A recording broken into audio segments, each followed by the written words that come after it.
Good evening, everyone. Now I have to describe you how the making of our constitution and some historical background of our constitution. It is quite interesting, and it is very important for our judiciary. Okay. Now I have to started our topic. Firstly, 1905 से 1909 में जो 1947 सीधी सी बात है, 1947 से पहले वाला जो time था उसके अंदर क्या होता था, हमारे वहाँ पे एक कॉलोनी टाइप बना हुआ था। कॉलोनी से हमें अपनी इंडिपेंडेंस ऑफ इंडियन, मतलब अपनी इंडियंस को इंडिपेंडेंस कैसे दिलवानी थी, वो सबसे बड़ा हमारे यहाँ पे पॉइंट्स था। सबसे पहले हमें ये समझना ज़रूरी है कॉलोनीज़ क्या होती हैं। कॉलोनी होती है एक टाइप का, जैसे कि बहुत स्ट्रॉन्ग पावर होती है जिनके पास वो वीक लोगों के ऊपर अपना रूल करते हैं। उस टाइम पे क्या था, जो ब्रिटिशर्स थे उस टाइम उनके पास बहुत ज़्यादा स्ट्रॉन्ग पावर थी। तो जो ब्रिटिशर्स थे वो हम इंडियंस के ऊपर रूल कर रहे थे, और उस चीज़ को इंडिपेंडेंस तक ले जाने के लिए महात्मा गांधी ने एक रोड मैप तैयार करने की कोशिश की। उन्होंने कहा road map to the independence, हम किस तरीके से हम जा सकते हैं अपनी इंडिपेंडेंस की तरफ। ठीक है, उन्होंने उस टाइम पे क्या किया, एक एक्ट लेके आए वो गवर्नमेंट ऑफ इंडियन एक्ट 1990। इसके अंडर महात्मा गांधी ने ब्रिटिशर्स को कहा कि तुम लोग हमें हमारी प्रोविंशियल ऑटोनॉमी दे दो।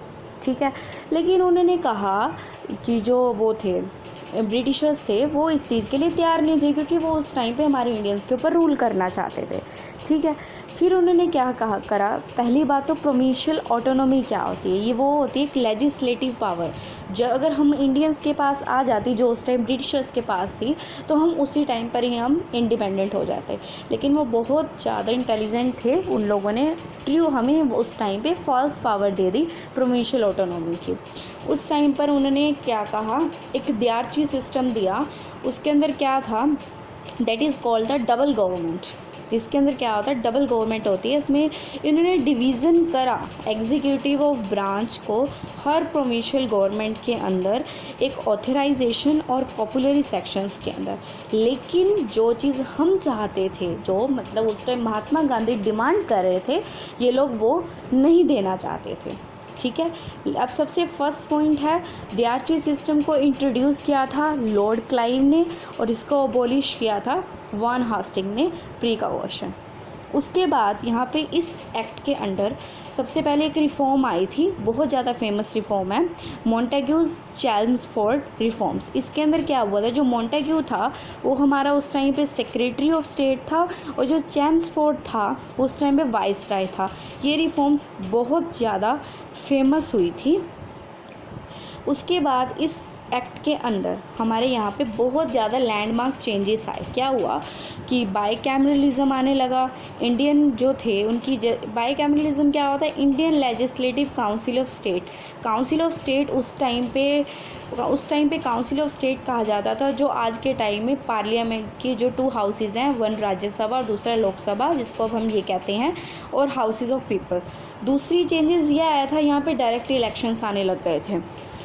उसके बाद लेकिन फिर उसने कहा, महात्मा गांधी ने कहा कि मैंने तुम लोगों से 2 चीज़ें मांगी हैं, पहला डिवीज़न ऑफ पावर, दूसरा बाईकैमरलिज्म। तुमने हमें ट्रू पावर्स नहीं दे, तुम लोग हमें फॉल्स पावर्स दे रहे हो। You are just confusing ourselves to give us a false power. उन्होंने हमें क्या करा, 10% वोटिंग राइट्स कर दिया इंडियंस का। उन्होंने क्या दिया, यहाँ पे सेपरेट इलेक्टोरल्स कर दिए सिक्स और इंडियंस के लिए, बट लेकिन वो हमारे लिए काफ़ी नहीं था। और उन्होंने सेंट्रल पब्लिक सर्विस कमीशन लाया गया और सेपरेट प्रोविंशियल बजट लाया गया। ये टोटली एक हिसाब से फॉल्स पावर थी, जो एक्चुअली में हमें नहीं मिली थी। गांधी जी को उस टाइम पे गुस्सा आ गया, तो उन्होंने वहाँ पर क्या किया, एक मूवमेंट चलाया जिसका नाम था नॉन कोऑपरेशन मूवमेंट, क्योंकि उस टाइम पे ब्रिटिशर्स ने हमारी बात को नहीं माना था। उसके थोड़े टाइम बाद 8-9 साल बाद वो आया, साइमन कमीशन आया। ब्रिटिशर्स ने बुलाया था इनको हमारे मुद्दों को सॉल्व करवाने के लिए कि ये लोग तो प्रोविंशियल ऑटोनॉमी चाहते हैं, तो तू आ और तू आकर इनको दे। 1927 में आया था, और इसका जो मेन हेड था वो जॉन साइमन था। बट लेकिन इसमें सबसे इंटरेस्टिंग बात ये थी कि इस बंदे को बुलाया गया था, साइमन कमीशंस के बंदों को बुलाया गया था कि आकर इंडियंस के ही तुमने इनको जो इनकी प्रॉब्लम्स है तुम्हें इन्हें सॉल्व करना है, लेकिन उसमें कोई भी इंडियन पार्टिसिपेट इन्होंने नहीं करने दिया। उन्हें पूरी कॉन्फ्रेंस हुई थी, राउंड टेबल कॉन्फ्रेंस हुई थी, एक वाइट पेपर के अंदर कॉन्स्टिट्यूशन के कुछ रिफॉर्म्स भी लिखी गई थी, लेकिन जब उसने इंडियन को ही इन्वॉल्व नहीं किया और कोई काम अच्छे से नहीं करा और वो खुद आया और हमारे इन पे रूल करने की और कोशिश करने लगा, तो गांधी जी ने कहा भाई साइमन तू जा, गो बैक, तू छोड़, इंडिया छोड़ना ही पड़ेगा तुझे। फिर उसके बाद बहुत ज़्यादा इफ़ेक्टिव एक्ट आया, गवर्नमेंट ऑफ इंडियन एक्ट 1935। ये तो अभी तक भी बहुत ज़्यादा इम्पोर्टेंट है, बट अबॉलिश हो चुका है, बट लेकिन 80% of our constitution are till now are belong to that act. Okay, इस एक्ट के अंदर सबसे पहली चीज़ क्या आई, ऑल इंडिया फेडरेशन। ठीक है, फेडरेशन क्या होता है, एक कॉम्बिनेशन ऑफ अ स्टेट, जिसके अंदर क्या होता है, एक साइड तो होती है प्रोविंशियल स्टेट, दूसरी साइड होती है princely states. Princely states means जैसे रजवाड़ा टाइप होती है, ठीक है। और इसके अंदर इसी के पॉइंट से एक आती है doctrine of paramountcy, it is a very important. इसके अंदर क्या होता है कि सेम मैटर्स के जो रिलेशनशिप्स होते हैं सभी को उसमें पैरामाउंट करके उनको दे दिए जाते हैं, रिकॉन्साइल करने की कोशिश की जाती है। उसके बाद इस एक्ट के अंदर 3 लिस्ट आई थी, number 1 federal list, number 2 provincial list, number 3 concurrent list. और इसके थ्रू हमारे इंडियंस को ट्रू पावर्स मिलनी शुरू हो गई थी। सबसे पहली चीज़, हमें डिसेंट्रलाइजेशन वापस मिल चुका था इस एक्ट के अंदर, ठीक है। बट फिर भी कहीं ना कहीं ऐसा हुआ कि ये एक्ट फेल होता जा रहा था, क्योंकि जो प्रिंसली स्टेट्स थे उन्होंने फेडरेशन के अंदर फेडरलिज्म के आने के लिए मना कर दिया था, ठीक है। बट कहीं हद तक हमें यहाँ पे प्रोविंशियल ऑटोनॉमी मिल गई थी और दियाची सिस्टम ख़त्म हो गया था और फेडरलिज्म लाने की कोशिश की गई थी इस एक्ट के थ्रू काफ़ी हद तक, बट नहीं मिल पाया था। उसके बाद इसमें जो काउंसिल ऑफ इंडिया थी वो अबॉलिश कर दिया गया और बहुत ज़्यादा इफ़ेक्टिव हुआ। उसके बाद लिमिटेड फ्रेंचाइजी कर दी गई, रिज़र्व बैंक ऑफ इंडिया बनाया गया और कुछ कमीशंस बनाए गए, जैसे कि सेंट्रल पब्लिक सर्विस कमीशन और state public service commission. It is a very effective.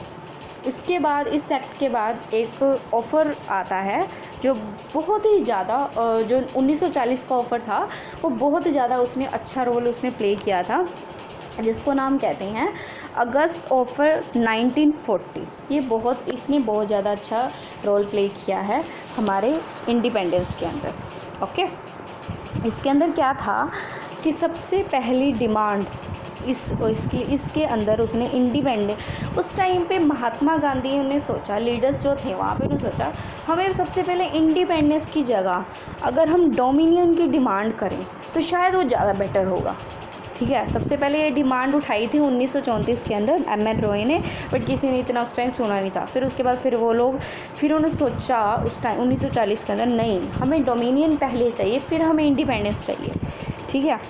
और लेकिन पहले क्या था, ये सिर्फ उन्होंने उसके बाद उन्होंने नेहरू ने सोचा भी हाँ ये ऑफ़र हमें चाहिए। फिर उसके बाद एक क्रिप्स मिशन आया 1942 के अंदर आया था ये। इसके अंदर उन्होंने क्या कहा था, क्रिप्स मिशन क्यों लाया गया था, क्योंकि इसमें ब्रिटिशर्स का फ़ायदा होना था बहुत ज़्यादा। क्योंकि क्या हुआ था, कुछ जो कंट्रीज़ थी वो ब्रिटिशर्स पे अटैक करने लग गई थी। कहीं जगह पे एशिया और जापान का हुआ था, तो एक हिटलर नाम का बंदा आया था जो बहुत फेमस है हमारी हिस्ट्री के अंदर, वो बहुत लड़ाइयाँ झगड़े करता था। तो उसके लिए उन्होंने क्या किया, अब उनको अपनी सिक्योरिटी में ब्रिटिशर्स को ख़तरा होने लगा कि हमारी सिक्योरिटी तो है ही नहीं, ठीक है। फिर उन्होंने क्या किया, इंडियंस को जाके बोला कि हम तुम्हें एक ऑफ़र रखते हैं।